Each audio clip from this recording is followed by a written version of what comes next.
welcome to another episode of Talking with Dr. T, where we converse about bridging the gap between faith and mental health, where we bridge the gap between biblical foundations, theological foundations, psychological, and counseling theories. And I am just honored to be here for another episode for our monthly series in August. Hopefully you all got a chance to watch last month's episode with Reverend Dr. Larry Anderson and the women who were part of the Pastor's Wives Diaries. I'm excited for our show tonight, and I'm excited for our upcoming shows. But tonight I have Pastor Tisha Dixon-Williams from First Baptist Church of Bridgehampton in New York. She is my friend. She is my sister. We met virtually during the pandemic, where we collaborated on bridging the gap between faith and mental health. She is not a stranger to Talking with Dr. T. She was on in 2021 where she talked about emotional intelligence with pastors. So if you're interested in that show, please go back and look at an episode from 2021. But she is no stranger tonight, and we are going to talk about bridging the gap between faith and mental health. So without further ado, please welcome my sister, Pastor Tisha Dixon-Williams. Hello, Dr. T. Thank you so much for having me. I'm so excited to be on and be in conversation with you once again. It's always a joy anytime someone invites you on a platform, because you have a choice of who you want at your party. So yeah. I don't take it for granted that you chose me. And thank you, my friend. Thank you. And I chose you because over the years, we have really collaborated on this idea of faith and mental health, but for both of us as Black women, for both of us in the ministry. And so I'm just excited to have you here. And, you know, people can go and they can read your bio on the church website, but could you provide us just a brief overview of who you are and let the audience know who you are tonight? So I am Tisha Dixon-Williams, youngest daughter of Edward Dixon and Muriel Dixon, a daughter and a descendant of Sapelo Island, Georgia. I am also a Brooklyn girl. I'm just as comfortable on a Brooklyn stoop as I am on a Georgia porch. I am a lover of all things art, all things history, all things creative, all things pop culture. I'm a pastor, I'm a preacher, I'm a wife. I'm the wife of Deacon Larry Williams. I am an auntie, I'm a tia, I'm an author, an innovator, a trailblazer, all of those wonderful things. And I'm an all-round dope chick. Absolutely, you are. Thank you so much. And you know what I appreciate? When we were planning for the show tonight, my theme was the pastor as a person, the pastor as a shepherd. And so I really appreciate you sharing who you are personally as well, and how that contributes to what you do in ministry. Oh, sure. So when we first met and you presented at seminary on Sundays on emotional intelligence, but I learned about your ministry, Who's That Lady? Yeah. So can you tell us a little bit more about the Who's That Lady ministry? Yes. So Who's That Lady is a global women's ministry movement that spans from, it was birthed in New York and it spans all the way to Uganda. It started as a monthly Bible study series. And it's called Who's That Lady because I wanted to explore the lesser known women of the Bible. There's so many women that we know, but there's so many women that we don't know, or even the women that we know, their stories are often not unpacked sufficiently. And so we only know a little bit. And so I named it Who's That Lady because I wanted the women in the church that I was serving in at that time to be poured into in a different way, to see and show that our stories are all connected, that there really is nothing new under the sun, and that the same God that redeemed the women of the Bible is the same God that can redeem us. And so that's how Who's That Lady was born. What I did not know when I started it in 2016 was that it would morph into this huge global ministry movement. I had no idea. It was just supposed to be a Bible study, but it has since become books and conferences and retreats and just a lot of inspiration. I was looking at a post the other day where it talked about all of these famous name brands and what we think they sell versus what they really sell. And so, for example, it's and I hope I don't get this wrong, I'm probably misquoting, but for example, Ford doesn't sell cars, they sell transportation. McDonald's doesn't sell burgers, they sell happiness. Disney World doesn't sell parks, they sell memories. And it caused me to think about who's that lady and what it is. I don't sell anything, but what it is that I want people to walk away with. And so if you think about who's that lady, you think about retreats, you think about Bible study. And while those are the vehicles we use, what we do is we brand inspiration. That's what the ministry is. We are inspiration. I want every woman, every person who comes in contact with the ministry to feel more inspired to be their authentic and true selves. Yes. So, and I love this, and talk about, just the women in the Bible and what that means for us as women today. I don't want our male audience and our listeners to say, well, this doesn't pertain to me. So how could this also help the men and the males in our congregation and in our communities? Well, it's so interesting because most men start out that way. And then they'll hear something or see something like, oh, no, this is for me, too. And I'm very clear that the stories I present and the people that I talk about, we can see ourselves in them, whether male, female, men, or women. But what's interesting about all of those women's stories is they're usually couched in a male dominated story. So that's one thing I say when I teach Who's That Lady lessons. It's very difficult for me to highlight the woman in this text without talking about the men that surround her story or that are in the story. And so it really is for everybody. And I do joke with spouses and partners and husbands a lot. And I was like, well, I'm really helping you guys because sometimes, if you want the house to yourself, send her to Morocco with me. Yes.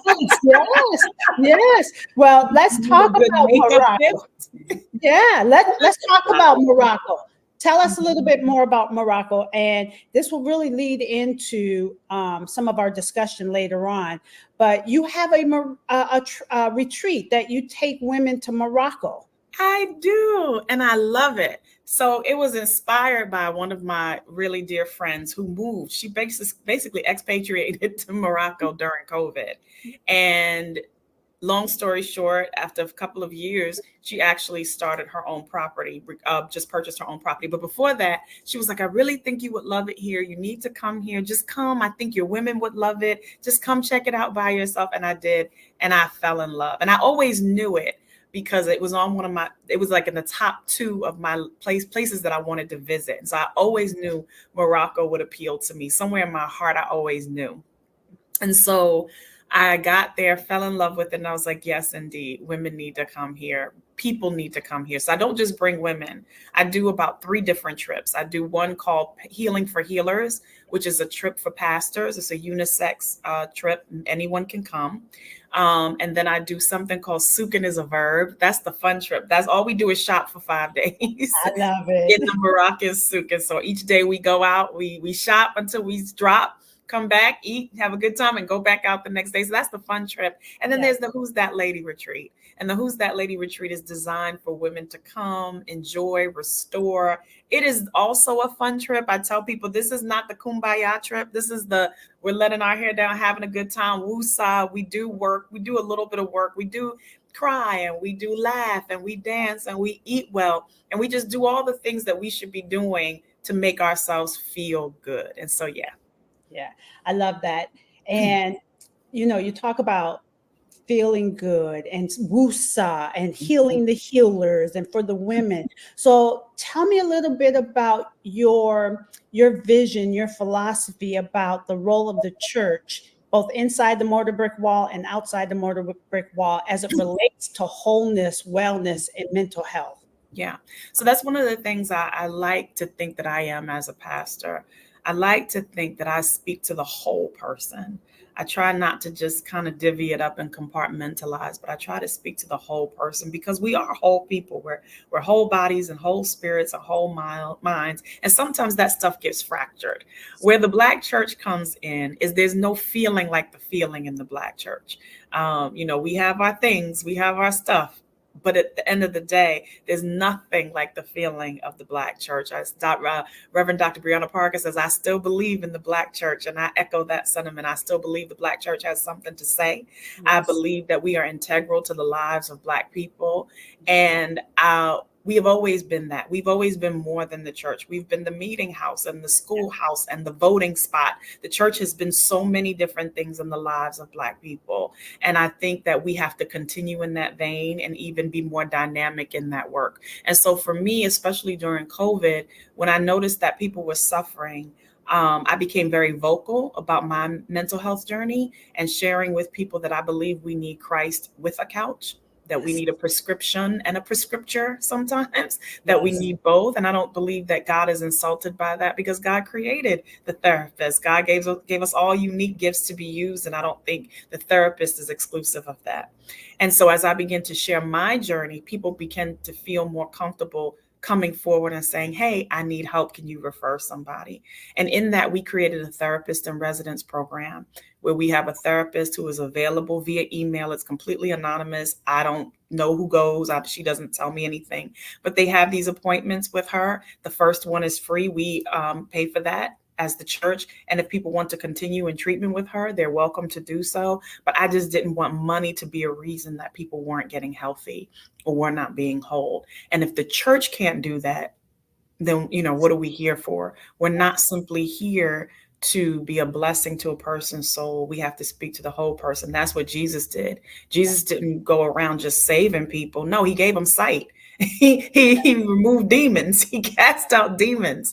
Jesus did all the whole work on the body, whether it was a foot, an eye, an ear, death. Jesus worked on the whole person. Jesus didn't pick and choose what part of the person. How many times did Jesus say, now go and be made whole? Yes. And the church should follow suit. Yeah. Wow. Thank you for sharing that. So a couple of things that I heard. You talked about your own journey during the pandemic, COVID pandemic, with your mental health, but you also modeled that for your congregants and those who are part of your ministries, and providing a service. Because we know in the Black church, when it comes to us as Black people, when we are in a crisis, the first place we go to is the church. Mm-hmm. Right. And so here it is. Now you've provided this therapist in the residence program at your church. So how can we help other churches with coming up and being creative to bridge the gap between faith and mental health at their own church? Well, truly, your platform is one of the ways we help. We help by leaders in the mental health space and in the ministry space being vocal. Letting people know that it is okay. We help by merging our ministries together like we're doing now. Yeah. And we help by letting people know that there's nothing wrong with getting help for mental health. There's absolutely no, I mean, you hear it all the time. If you had a problem with your foot, you'd see a podiatrist. A problem with your heart, you go to a cardiologist. The mind and the emotional well-being of a person should be the same way. Right. But the other thing is we have to work together to dispel the myth and the damage that the phrase, what happens in this house stays in this house, has done. Yes. That is horrible theology. And I say theology because it's become a theology. Yes. People believe in their hearts in Jesus' name that what happens in this house ought to stay in this house. And that's not so. Yes. We've done a lot of damage in that way. And I think we help dispel some of those things. I think we also have to dispel the notion that if you go to see a therapist, you're crazy. I have the opposite view. I say you might be a little bit crazy if you don't go see a therapist. I highly recommend that every pastor should have a therapist. Every pastor should have a pastor, and every pastor should have a therapist. Yes. And why? Because we are the keeper of the secrets. Yes. We know everything, to the point that you just made. When people have problems, the first place they come is to the church. And I think we talked about this before. Our role as pastor is not to be the superhero. Yes. We have to understand our limits. We have to know where our limits to counseling extend and where they don't. Yes. I am not a licensed counselor. I'm not a licensed therapist. I can counsel you to the best of my ability based on where I am, what I've learned, what I've known, what I've studied, what I know through the Bible. But then after that, I've got to be confident enough and non-ego driven enough to say, but let me refer you to someone who can help you better. I got you in the spiritual space. I can hold you down. I can do all those things. But when it comes to some of the mental practices, I don't have that. And I'm humble enough to say that and willing to say, yeah, but I got a friend. Her name's Dr. T. Yes. Yes. And you Yeah. may want to talk to her. I mean, even when I was going through and I was searching for a therapist, and let me just say this, and I want to say it publicly. I reached out to you over a year ago and said, Dr. T, I need a therapist. I'm not going to cry. I need a therapist. And you referred me to the most dynamic, amazing group of Black women therapists. And Yes. my therapist has been a staple for almost 2 years now. And she's amazing. And I absolutely adore her. And she has helped me. And I want to thank you for that, for being open to even referring me to somebody, because it has made all the difference in the world. It really, really has. And I thank you for that. And that's how we work together. That's how we work together. Yes. Well, I thank you. And I thank you for your honesty. I thank you for your transparency, because it is my hope through this show. And, we have enlarged our territory of who we are ministering to through AMEZTV. So I hope somebody is hearing, you can have Jesus and a couch together. You can have a counselor and a therapist. And so let's go back to you, because I appreciate your honesty and transparency. Let's talk about other pastors and other clergy. Sure. We talk about the first place we go to is the church, but how do we help pastors and clergy understand it's okay to reach out for help? Because I think there's still a stigma, with pastors and clergy. Right. Well, it's this idea that if I reach out to a therapist, I don't believe in Jesus. And couldn't be more wrong. Couldn't be more wrong. Even Jesus surrounded himself with a support system. Maybe he didn't need them always for mental support, but he did need a support system. When he was in the Garden of Gethsemane, the darkest hour of his life, and he's literally praying for his life, asking God. He's doing the prayer work. He's doing the spiritual work. He's bleeding. He's praying to the point where he's sweating drops of blood. He is doing the spiritual work. But what did he also do? He was like, y'all can sit with me for 1 hour? What is a therapist appointment but somebody sitting with you for 1 hour? Yeah. Jesus set the precedence for what it is to need a mental health support. That's right. The Garden of Gethsemane. That's all we do is we just sit and we ask someone to sit with us for 1 hour. After we have prayed, after we have beseeched God, after we have asked God all the tough questions, then at some point the human side of me says, yeah, but I need a friend. The Beatles had a song, I get by with a little help from my friends. That's right. So Jesus set the model for us to say, yes, on the spiritual side, I'm discussing this with my Father. I'm asking for a solution. But in this body, in this space, I need my boys to just sit with me. He didn't ask them to pray with him. He just said, just sit with me for a little while. And honestly, anyone who's been in therapy, sometimes that's all you can do. Sometimes you don't have the capacity to talk. You don't have the capacity to share. You really are sometimes I just need somebody to sit with me for 1 hour. Yes. And I think if we look at it that way, pastors would be more free. If they say, well, Jesus did it too, pastors would be more free to exercise that. When John died, when he found out John the Baptist died, he retreated. He went away. That's what Healing for Healers was all about. We were expected in the time of COVID to come back to our churches and be Pastor 2.0, right? Meta pastors. We were expected to do all of these things, and we had never recovered from what happened. Because the reality is most of us were on the verge of breakdown before COVID. And then somehow we had to find this second wind to do the work. And then once COVID kind of was dying down, now we had to find a third wind to do this work, to return back to church. And something in me said, no, we're doing all this healing work, but who's healing the healers? And so it's get away. Jesus, when he got the news of John the Baptist dying, he got away. Yes. Now, he didn't get to retreat long before he met a group of people that needed his support, but he did get away. Jesus was really good at secluding and getting away. So I suggest that for pastors. I suggest therapy and help for pastors. I suggest getting a really good support system for pastors, not just people you bounce sermon ideas off of, but somebody who will just let you sit and be comfortable for a little while. And then I suggest that pastors really take the time to get away, to isolate without anybody else, not your spouse, not your children. Sometimes you just need a few days by yourself. Absolutely. Thank you. And what I appreciate, and I hope everyone is hearing this, you're hearing from somebody who's sharing her own experience as a pastor. I sent you an article. Dr. Robert Rogers, who's pastor at a church in Morristown, New Jersey, rewrote an article. And we wrote an article on the stressors that Black pastors experience during the COVID pandemic, right? So it's real. We have data to support it. And here it is. You're talking about your own experience. Mm-hmm. And if I could help our listening audience kind of understand something a little bit. What we went through during the pandemic was a traumatic experience, right? So it's trauma.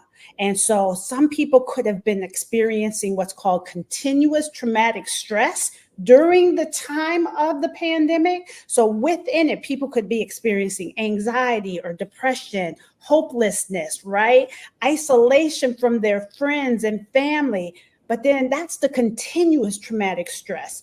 But we also have what's called post-traumatic stress. So right now, people say that we're post-COVID pandemic, but we are in a mental health pandemic right now, right? And then we also have some people that might be experiencing PTSD, but not only from the COVID pandemic, whatever other traumas they may have in their lives, the losses that they may have experienced, the grief and loss that they're experiencing, the loss of a job, that all culminates. And so that's why I love that we partner with clinicians and pastors and churches and mental health agencies to provide that support. Because whether it's pastors, and I'm going to use my metaphor with the Pepsi bottle, whether it's pastors or our congregants, I am dealing with, I lost my job, or I'm dealing financially. I got the trauma from the pandemic, right? I'm dealing with all of this race-based traumatic stress right now during the pandemic. What happens when we shake this Pepsi bottle? We take the lid off, it could explode. Yeah. And it could explode on your relationships with people that are you close to, or if you hold it in, it's impacting you internally. So this is why I'm passionate about bridging the gap between faith and mental health, because you're right. Jesus asked the man at the pool of Bethesda, do you want to be made whole? Mm-hmm. Whole is mind, body, and spirit, right? Now I could imagine, you and I know this both, we're talking about this, but somebody will say, well, Dr. T, Pastor Tish, I don't need a therapist. I just need to pray more. I just need to pray harder. How would you respond to that? I literally just had that conversation with someone, and they're like, I know, they literally said, I know that's the it thing to do. And I know, now everybody's talking about therapy, and, I know that, but I have prayer and I have God. And so I don't need anything else. Okay. I hear that. I don't agree with it for the reasons that I just suggested. If Jesus had sense enough to have a support system, why do we think we don't need one? Right. It just doesn't, it just doesn't make, I don't want to say that because I don't want to belittle anybody's thoughts around it. Right. But I do want to say, put it this way. It can't hurt you. Yeah. And so what I shared with the person was, okay, then just do it once. Yes. Because here's what I said, just do it once. And if it hurts you, don't do it again, because we believe, like the Hippocratic oath, do no harm. Right. If it hurts you, don't do it anymore, but just do it one time, just one time, because you'd be surprised. Sometimes one time is all people need. They just at that moment need to get some things off their chest. Yes. But we also know therapy is not easy work. Yes. I think sometimes, not all times, I don't want to paint with a broad brush here. I think sometimes people don't want to do therapy because therapists talk back. Mm-hmm. Mm-hmm. We can talk to God, and that's true. Yep. And we wait for God and we wait for the answers. That's true. We don't always get an immediate answer from God, but a therapist is going to throw a question right back at, well, what do you think that means? Yes. But I'm wondering if you could look at it this way. A therapist is going to challenge you. And so sometimes when I hear, I don't want to go to therapy, what I hear is, I don't want to be challenged. Yeah. I don't want to be made whole. Yeah. I don't want to face what I've been able to ignore all this time, because I think, oh God, I hope you'll have me back. Okay. I think people often mistake a feel-good feeling for healing. Yes. But maybe if I have a good shout, everything's going to be all right. Yeah, in that moment, and eventually, yes. But feel good doesn't mean fixed. Yes. Yes. That's right. And so people would rather feel good than fix it. But you can't fix what you won't face. Yes. And it's hard. It's very hard work. I'm not going to lie to anybody. When you're serious about it, it's hard work. I've walked out of therapy feeling a lot worse some days than I did better. But what it did was it caused me to sit, and it caused me to think. And can I say this? It made my talks with God better. Because guess what? Now I had questions for God. Yes. Now I had real dialogue with God. Like, wait a minute, Lord, because something popped up today that ain't sitting right in my spirit. So here's what we need to talk about today. Can you help me with this? Being in therapy made my prayer life better. Yeah. Because I was no longer coming to God with just surface stuff. Yes. I was coming to God with, hey, I'm super grateful, gratitude. I'm super this, but I'm also really hurt, God. And I need to be honest with that. Therapy helps you to be honest with some things. And so it's much easier to lie to myself. Yeah. It's much easier to shout and feel good for 15 minutes than it is to sit for 45 and wrestle with some of the stuff I've been dealing with. And so here's my other thing. And I'm not trying to mess up your platform. I'm really no. This is why we're here. Yes. Here's my challenge for people. Okay. If you believe in God, the way you say you believe in God, then what's the harm in therapy? If you believe that God can do everything that you say God can do, therapy, then why not? Yes. Yes. Just because by saying I'm not going to therapy because I got God, in some ways translates to you think somehow therapy is going to diminish your relationship with God. Yes. But if you believe God is who God says God is, then therapy should be a drop in the bucket for you. Absolutely. You should be able to do it because at the end of the day, you believe God to be a healer, a way maker, a miracle worker, a mind regulator. If you believe God to be all those things, then therapy shouldn't be a hard thing for you to at least try. Absolutely. I love it. It's wonderful. And I too agree. When people say I should just pray about it, yeah, I want you to pray about it. Have those conversations with God. Absolutely. However, those conversations might result that he's placing a trained professional right in front of you that is a part of the body. Right. So you know that what's that story where the man or the woman was on the island and said, I need to be saved. Yes. God sent a little tugboat and hey, do you want to ride so you can be saved? And the man said, no, that's okay. I'm waiting for God to come save me. He's with the ship. And hey, you want to be saved? No, I'm good. I'm waiting for God. Then he sent a helicopter. You want to be saved? No, I'm waiting for God. The island was flooded. And when he got to heaven, he said, Lord, I was waiting on you. And the Lord said, I gave you 3 answers. I said, the tugboat, a ship, and a helicopter. So here's the thing. I believe in prayer. But I also believe that God, when you pray and you talk to God, he is going to send you a trained professional, somebody who is within the body of Christ. I also want to say my role as a clinician, as a professional counselor, I am to walk alongside you in your pain. That's right. But I am there to challenge you. But as I challenge you, I'm also there to support you.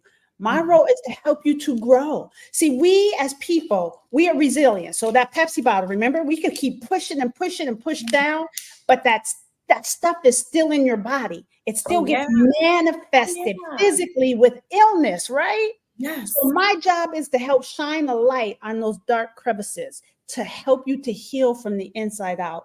My job is to help you to break up fallow ground and deal with that stuff in there, right? Yes. So we can go to the spa, we can go get our nails done, get our hair done, we're going to feel good.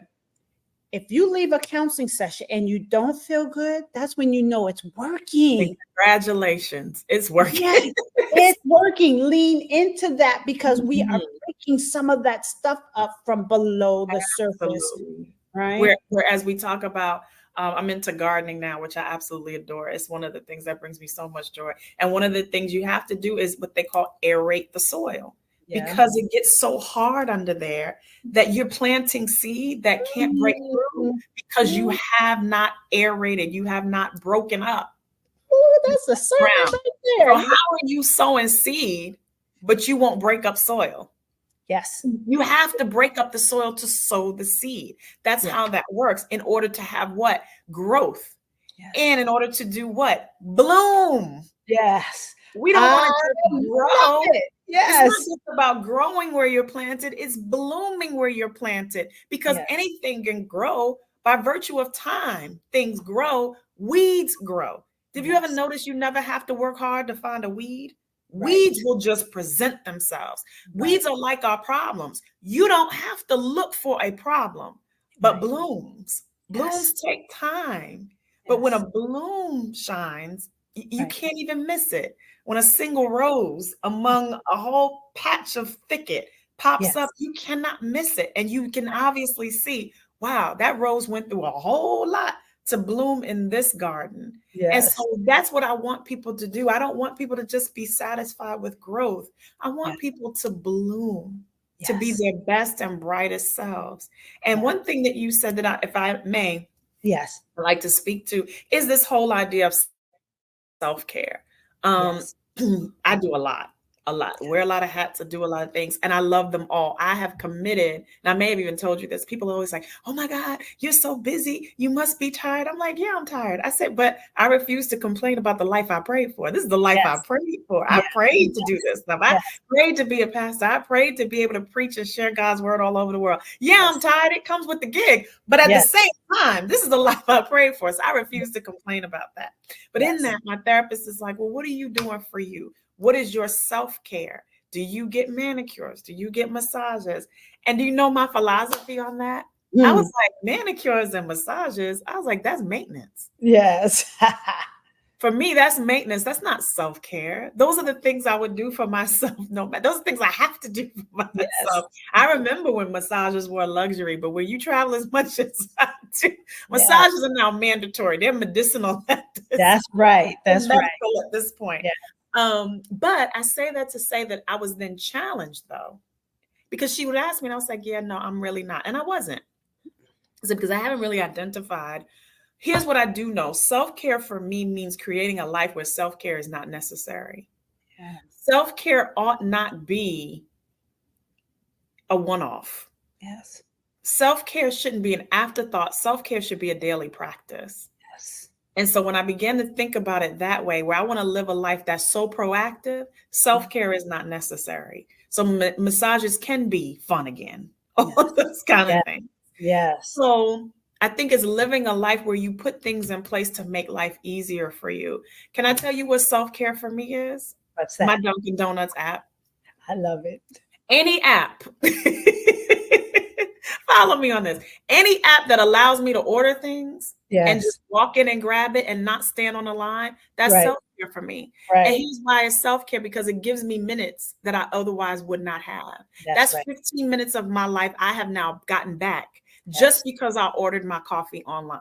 For me, that's self-care. The Delta Lounge is self-care. Yes. The Delta Lounge for me is self-care because when I'm traveling and I'm tired, especially after preaching, the last thing I want to do is have to sit someplace where it's crowded or it's loud. It allows me to sit in somewhere. Sometimes it's crowded and loud there too, but at least I get to just take a moment, grab some salad or some nice fruit, breathe for a second before I have to cramp myself back on this metal tin can.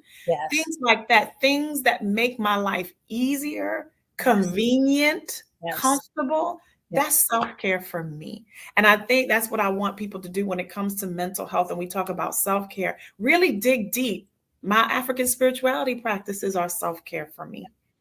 You know, I often say that's self-care for me. Just really sitting with God and meditating, all of that practice that started in COVID, because Lord was very clear, what got you here ain't gonna get you there. You know, the way you've been practicing and dealing with me ain't gonna get you through this. So we need to level up. So those things are self-care for me. Those things matter to me. And so I want to challenge everybody, pastor or otherwise, find out what self-care really is for you. And if you do that deep dive, I'm sure you will come to see it's not just. Yep. manicures and massages. It's a whole lot more. Absolutely. I love it. I love it. Self-care is a whole lot more. And I just heard you talk about self-care as your alone time with God. So that means self-care should be part of our spiritual disciplines, right? And meditating and that quietness, right? Absolutely. Because the answers come in the silence. Yes, yes, The yes. answers come in the silence. Absolutely. And self-care, I think about this temple. We are a temple that God has created and Oh, crafted yes. and Oh, molded us, right? So then yes. self-care should be a courageous act of justice Oh gosh, talk about it. taking care of that temple, right? Yes. Right. And so self-care is taking care of yourself, mind, body, and spirit. So here it is. Pastor Tish is talking about, she can come and help you from a spiritual perspective. You may have to go to a medical doctor for your physical perspective, but then you might need a clinician for your mental health. And we all have mental health. I want everyone to know that we all have mental health. A certain population has a diagnosable mental illness. A mental illness is something that is diagnosed by a trained professional, and there are criteria to meet that diagnosis, because I want to make that clear. Let's talk about the role, pastor, medical doctor, clinician. Let's talk about the ethics, because some pastors, they're not trained to be a medical doctor. They're not No, they're trained to not. be a clinician. So what are the ethical considerations that pastors and clergy should be considering in their role as a shepherd? You want to know my ethical statement? Yes. I don't want anybody to die on my watch. Mm, Not on my watch is what I always say to myself. yes. We are now called, as you indicated earlier, to serve people that we never thought we'd have to serve not thought or never expected to have to serve in our congregations. The pandemic made us all mega churches, whether we wanted to be or not. We got no choice in that. Yes. And so our reach is now far beyond most of what any of our four walls can contain. And with that comes different people, different backgrounds, socioeconomic statuses, different lifestyles, all of those things. And I've made a decision. I don't want anybody to die on my watch. Yeah. Meaning, and when I say die, I'm not just talking about physical death, because we know people will go, there are extremes people will take with their own lives. Yeah. But spiritual death. Every time a pastor or a preacher comes to that desk, my godfather always told me, you straddle the line between life and death. It is serious when you stand there. Someone's going to choose life and someone's going to choose death. Mm-hmm.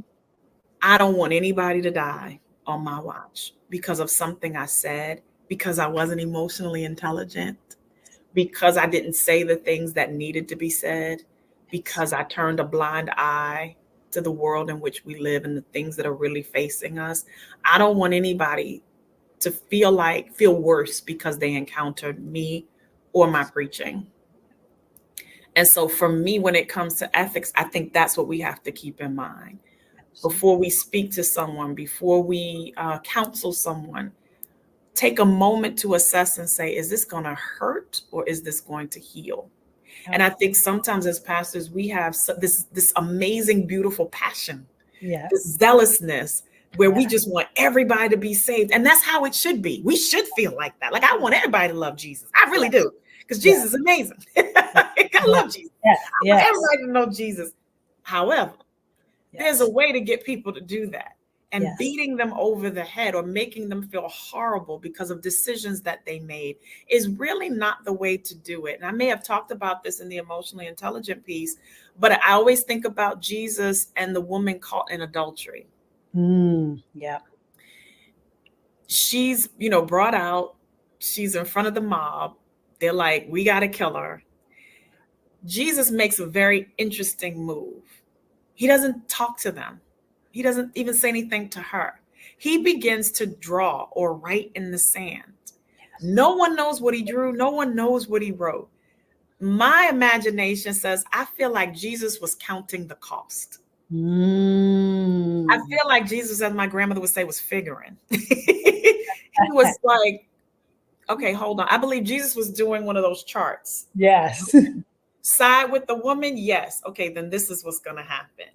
Yep. Side with the mob, yes. Then this is what's going to happen. No, then this is. I feel like in my spirit that Jesus was taking a moment to count the cost of whatever he was about to say next. Yes. That Jesus was like, what I say right now, the impact, because here's the thing, nobody dies on my watch. Right. If I say the wrong thing, she could die. Yep. If I say the wrong thing, I could die before my time. Mm-hmm. If I say the wrong thing, someone in this crowd who could potentially follow me may not ever want to follow me. Yes. Hold on, let me take a beat. And think this thing through. Yep. Got it. Yep. We without sin cast the first stone. Because now I'm not just going to talk about hers. Let's bring everybody's sin to the table. Yes. Everybody walks away. Woman, where are your accusers? Yeah. And then Jesus says, now go and sin no more. Pay attention to what Jesus does. Jesus does something very human. He stops and counts the cost. He's Jesus. Jesus knows the outcome before the beginning, but he says, wait a minute, how I handle this matters in this moment. Lives are hanging in the balance, right? Hold on. My life, the mob's life, her life, everybody's life is everybody's life is hanging in the balance in this moment. And my next words are key to how this comes out. My next words are the key to the consequences of my decision right now. Yeah. And all was well.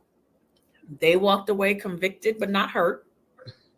They walked away with some questions, some things to mull over. She walks away, sinning no more, alive. And Jesus lives to be Jesus another day. Everybody's satisfied in this equation. And I say this to say that's what we have to do. Ethically, we ought to pause for a second. Sometimes we got to take a beat. Even Elijah, God sends him but he didn't send him to Nineveh. I know he sent Jonah to Nineveh, but he sent him to another, I can't remember the place, but he sends him there. Yes. And he's like, I don't want to be with these. And he's angry. Ezekiel, excuse me. He's angry. He's like, but he says he sits with the people for 7 days. Mm-hmm. He just took a beat. Mm-hmm. Pause. Let me sit with these folks for 7 days. And then after he sat with them for 7 days, he was open to doing what the Lord has sent him to do in the first place. Imagine if he had not. Emotional intelligence says, sit with them, sit among them, watch them, see why God sent you here in the first place. Other than go over there, mad as heck, bleed on the people, take it out on them. And now they don't like you or God. Because why would God send this to abuse us and to hurt us? Right. That's the lesson we all have to take ethically. Is what I'm about to say, do, or teach going to do more harm than good? Yes, I love it. So is it going to hurt? Or is it going to heal?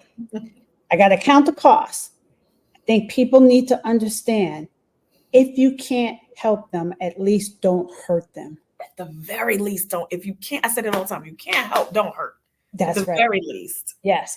So what we're talking about really is there are 4 things that I will take from my training, from a psychological counseling training that we do with counselors, we do in training. The first thing is we want to increase self-awareness. We're doing that. We're helping people to understand and bridge the gap between faith and mental health. We're helping people to understand scriptures and theological foundations and how that connects with psychological foundations and counseling. We're giving them knowledge to help them make sense, right?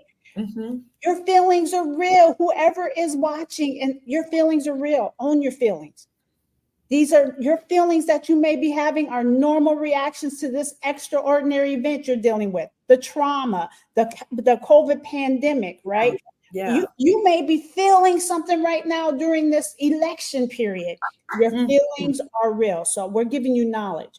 Now we talk about toolbox. What are toolbox? What can you have in your strategy in your toolbox? We all have toolbox. I just use this as an example. My toolbox, my physical toolbox in my house is downstairs in the garage, right? The handle on my refrigerator was loose. I really needed to go down and get a Phillips screwdriver, but I was too lazy. So I took a butter knife and I tried to. It just gave me a temporary fix. I got again. I finally said, be intentional, go downstairs and get the right screwdriver. And my handle is tight. And I say that, everyone, is we can come up with temporary solutions, a Band-Aid approach. But at some point, you need to be intentional with your skills and utilize those techniques for internal healing. So it's really important, the awareness, knowledge, and skills, and just the relationship. And you talk about sometimes as a counselor, when I'm with my clients, we are not getting to the problem right away. Sometimes sitting and listening to gather the data of what's going on and putting this 10,000 piece puzzle of my client. Right? So I want people to understand counseling is not a quick fix either. You can't expect something that's been going on for 20 years to be solved in 2 sessions. That's not going to work. Yeah. Right. And that's why you can't shout it away. Yes. And please understand, I'm not negating the healing and miraculous power of God. I still believe in miracle signs and wonders. I do. Yes. However, and I also believe what you said. How do you know that the therapist is not the answer to your prayer? Yeah. How do you know? You don't know. Yes. But this is such a rich and wonderful conversation. And I do hope that people avail themselves to the work that you're doing, because this is so important, especially as we approach this election season. Yes. I put up a post the other day. I don't know if you saw it, but it was like me encouraging Black women in this season. Yes. Because if we were never under a microscope before, we are really under a microscope now, in that our, prayerfully, future president will be a Black woman. Yes. And so now it puts us under a microscope in a way that we've never been before. Yeah. And I just really want to remind all of us, Black people, to be kind to each other. Yes. To be kind to ourselves. To love ourselves is an act of revolution. Yes. It's an act of resistance, because everything on the opposing side does not want us to love ourselves. They're going to tell us everything is wrong with us. Yes. Our history, our hair, our hips, our hallelujah, everything is wrong with us. But this is the time where we lean into what we know to be true about us, that we are amazing, that we are super dope, we're strong, we're courageous. And I have something I've been working through and still working on, critical race theory and all, trying to erase us. Yes. But what we have, where critical race theories wants to erase us, I'm working on critical grace theory that affirms us.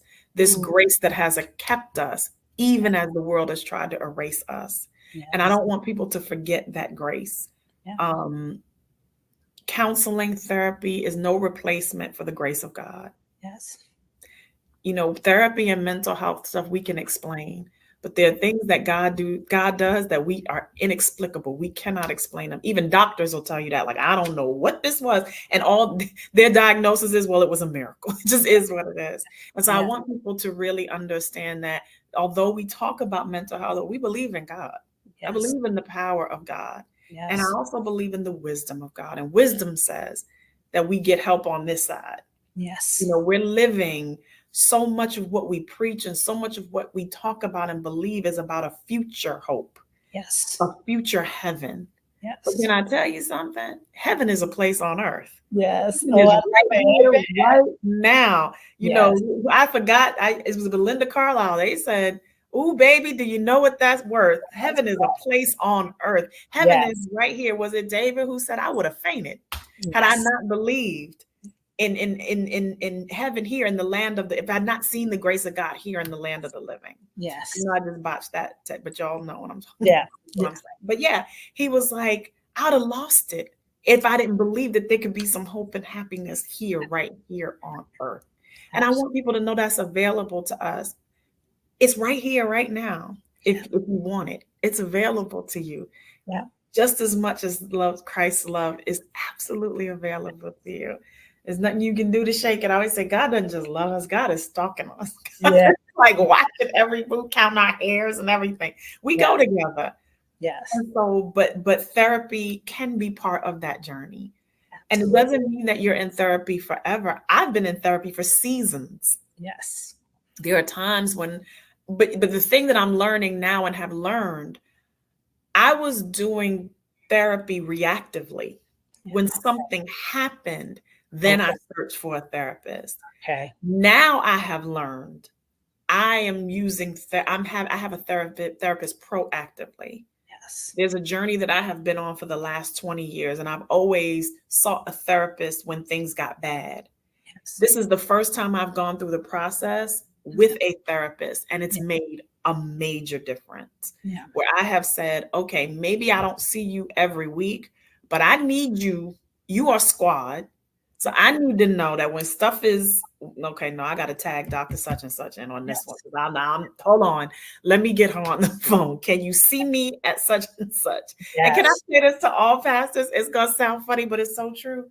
My Tuesday at 4 is what gets me through Sunday at 11. I love Every it. pastor in the world knows what I just said. That's My exactly. Tuesday at 4 gets me through Sunday at 11. Somebody say amen. Amen. Yes. Yes. Because we need some place to put it. We cannot have all of this. Yes. All of what we take from and gladly. Yes. All of what we walk with all of what we walk through with our congregants through. The moments, I talk about this all the time. Preaching doesn't make me feel like a pastor. Right. It's preaching I do it on the A train if you let me. Yes. But pastoring, when people let you in to the most intimate moments of their life. Yes. I'm sorry. No, it's okay. But nobody has to do that. Mm-hmm. Nobody has to say, hey, my child is suffering. Can you help? Mm-hmm. Nobody has to say, my marriage is on the rocks. Will you come talk to us? Right. Nobody has to say, my dad passed away. Yeah. Can you come to the hospital and pray over him as he transitions? Right. No one has to give you that. It's such an honor. Yes. I'm sorry. Nope. That is it's such a privilege, and nobody has to give you that. That's right. And so when we take all of that, it stays with us. The body holds it. Yes. And because we are now the keeper of it, we've got to let somebody else hold some of the other stuff. That's right. Because we don't share what our congregants give us to our therapist. Yes. Which means our therapist has to hold our stuff. That's right. Because I can't hold your stuff and my stuff. That's right. So now, and I really want people to understand that's the love of a pastor. That's right. That I'm willing to give some of my stuff up to make room for yours. Yeah. And that's how therapy helps us. Yes. We don't forsake either one of them. We don't negate either one of them. Yeah. But there's a preciousness in that dynamic. There's something so beautiful in it. So preaching is not what makes me feel like a pastor. Right. It's those most intimate moments where people say, I'm suffering. Yeah. Will you not sit with me for 1 hour? Yeah. Yeah. No, don't apologize. And I appreciate it.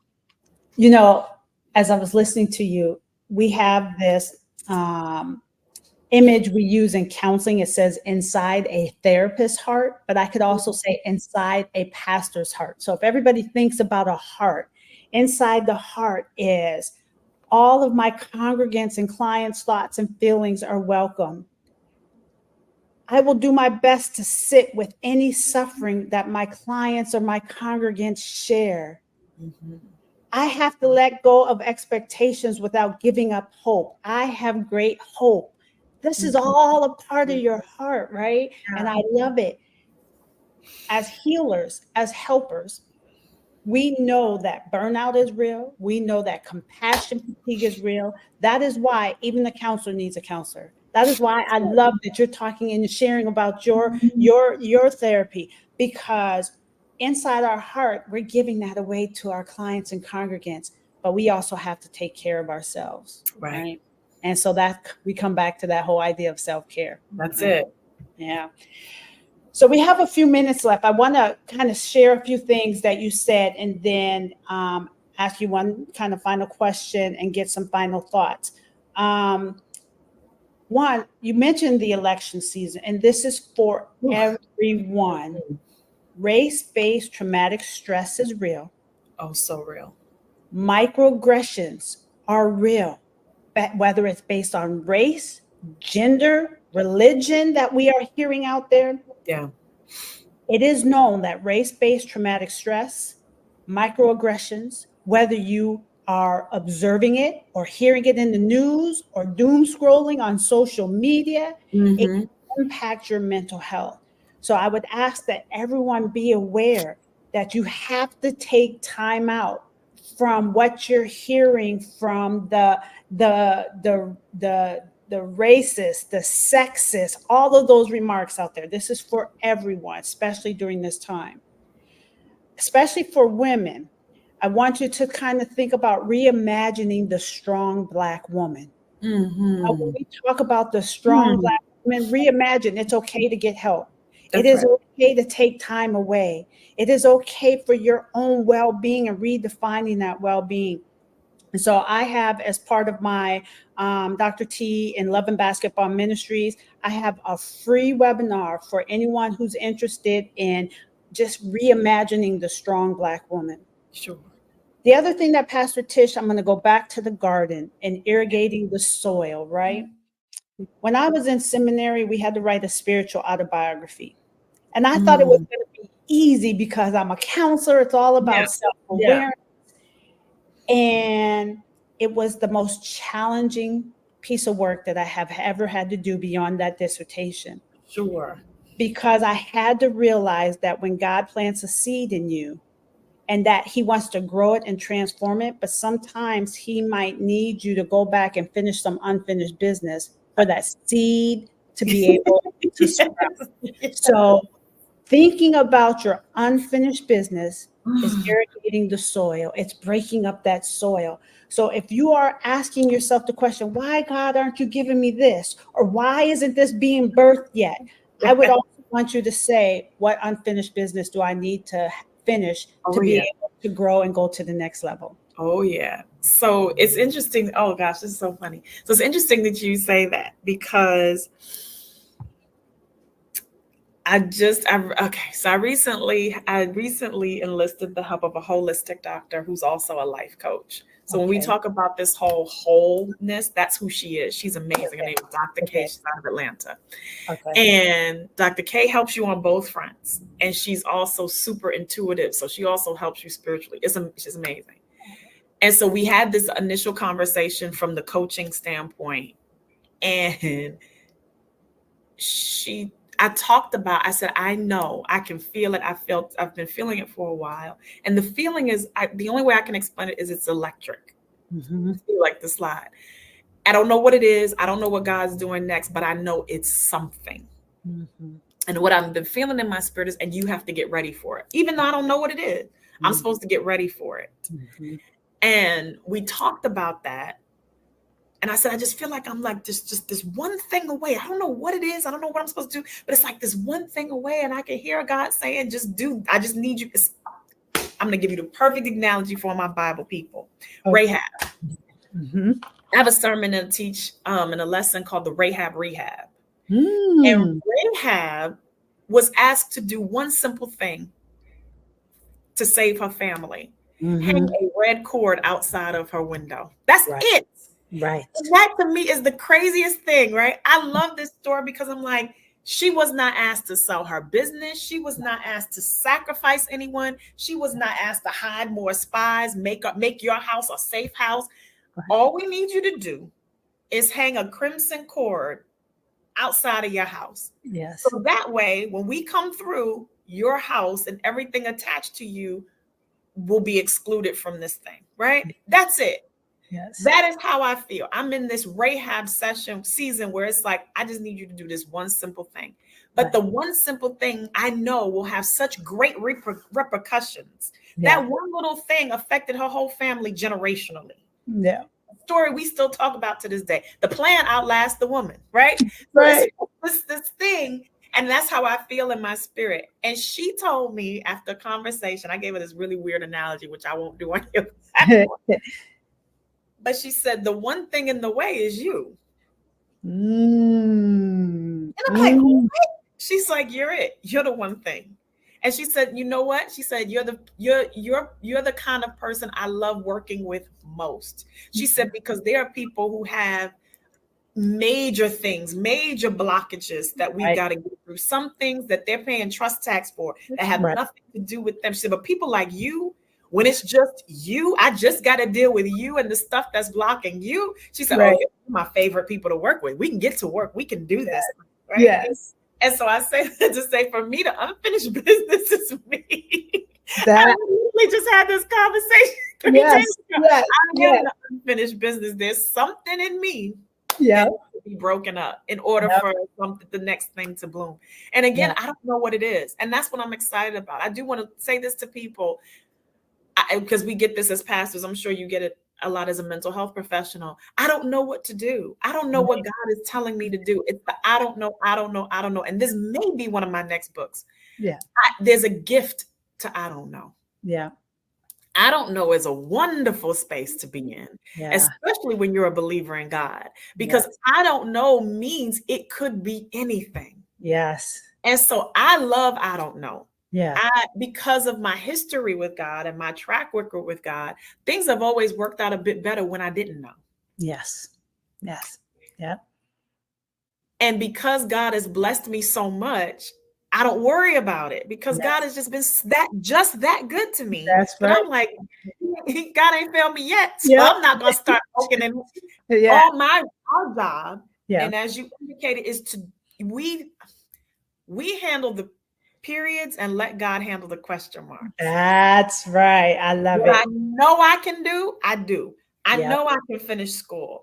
I know I can continue to serve my congregation. I know that I can continue to use the gift that God gave me in a wonderful way. I know that I can do the work to make my body, be a good steward of the body that God gave me to do this work.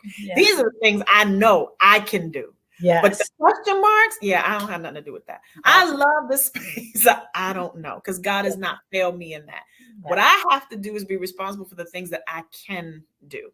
And that's where sometimes I get in the way. And so I got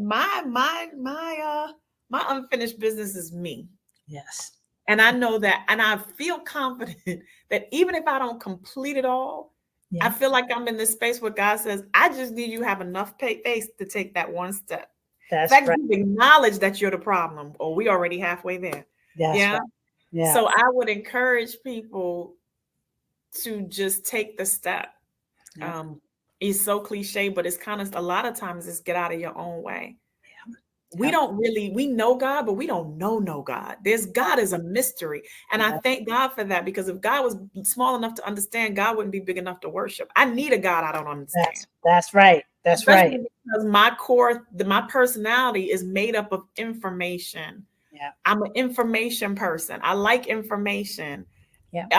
That's who I am. That's how my makeup is. I can give you a fact on any little stupid thing in this world because I like information. And so for me, sometimes that trust is difficult because I want the answers. But can I tell you, the sin is not in questions. The sin is in the certainty. There's a great book by Peter Enns of the same title, The Sin of Certainty. Because if I know everything, where's God supposed to know? That's exactly right. And I don't want to know everything. Right. I still love the idea of mystery. That's one of the things I really don't like about social media. I like social media, but one of the drawbacks to social media is we've lost our sense of wonder. There are no more questions. Right. Things you want the answer to or never wanted to know in your life. Like, you're like, you know what? If I never knew that, I'd be okay. Right. On social media, we share too much. Right. Yep. There's really no sense of wonder. That's why I feel really bad. My heart grieves sometimes for the generations coming behind us because there's no wonder. Yeah. Kids now know how to use phones at 2 years old. They can look up anything that they're reading earlier. They're learning sooner. They're processing things differently. And so the information for them comes like that. Yeah. Even if they can't wield it responsibly, they can still get it. Yeah. And I miss the days of kids finding a rock and being like, wow, what is this?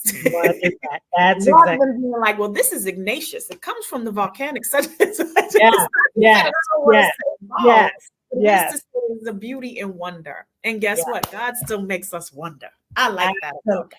I love that. And that is a good place to kind of transition, because sometimes when you say, okay, I'm going to try this counseling, I want someone who looks like me, I want someone who integrates the spiritual and Christian perspective, but you may not know what it is that you're supposed to talk about.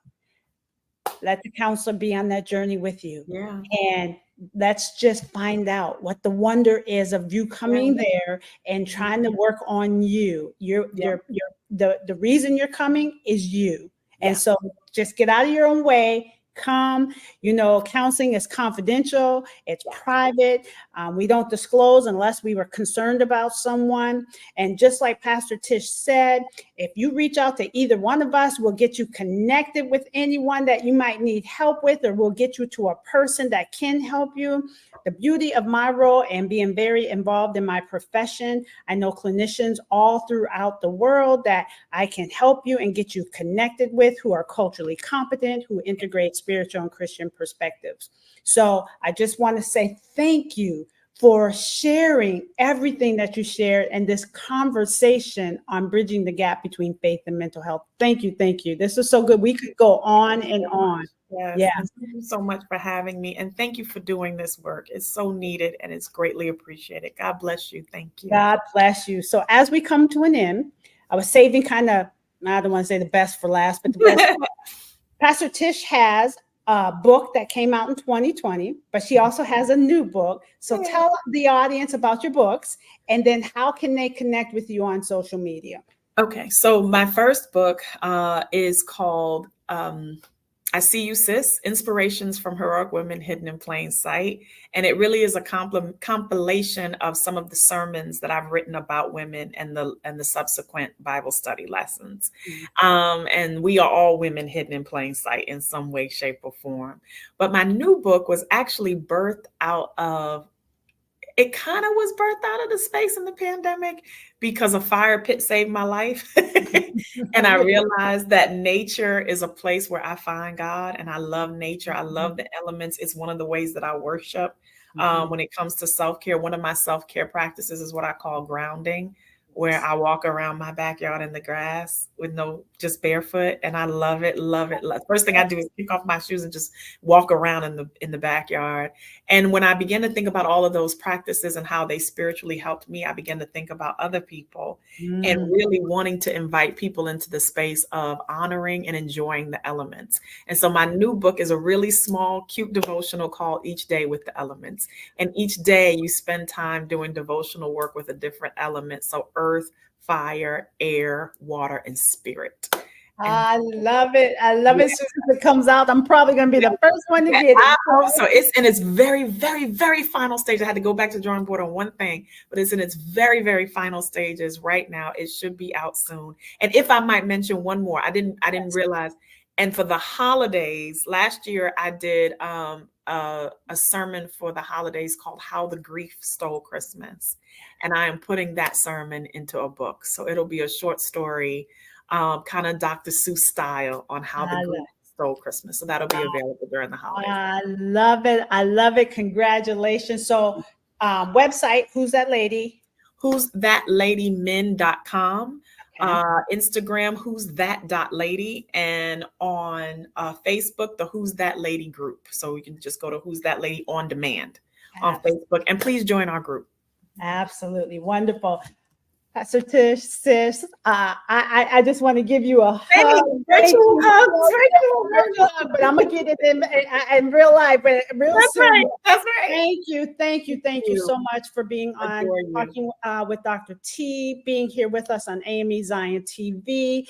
And I hope that someone here tonight was blessed. Anybody who's watching it later on, But if you have any questions, don't hesitate to reach out to us. So thank you, everyone, for joining us for Talking with Dr. T. I'm excited about our next couple episodes. In September, we have Reverend Dr. Paris Lee Smith Sr. He's a Black theologian and social conscious advocate. October, we have Dr. Laverne Haynes Collins, who is a minister and a professional counselor. And in November, we have Reverend Dr. Wayne Croft. And in December, we have Reverend Dr. Jerry Carter. So I hope you will join us in these next few months. And please spread the word, Talking with Dr. T, where we bridge the gap between faith and mental health. Conversations on faith and mental health. Thank you all.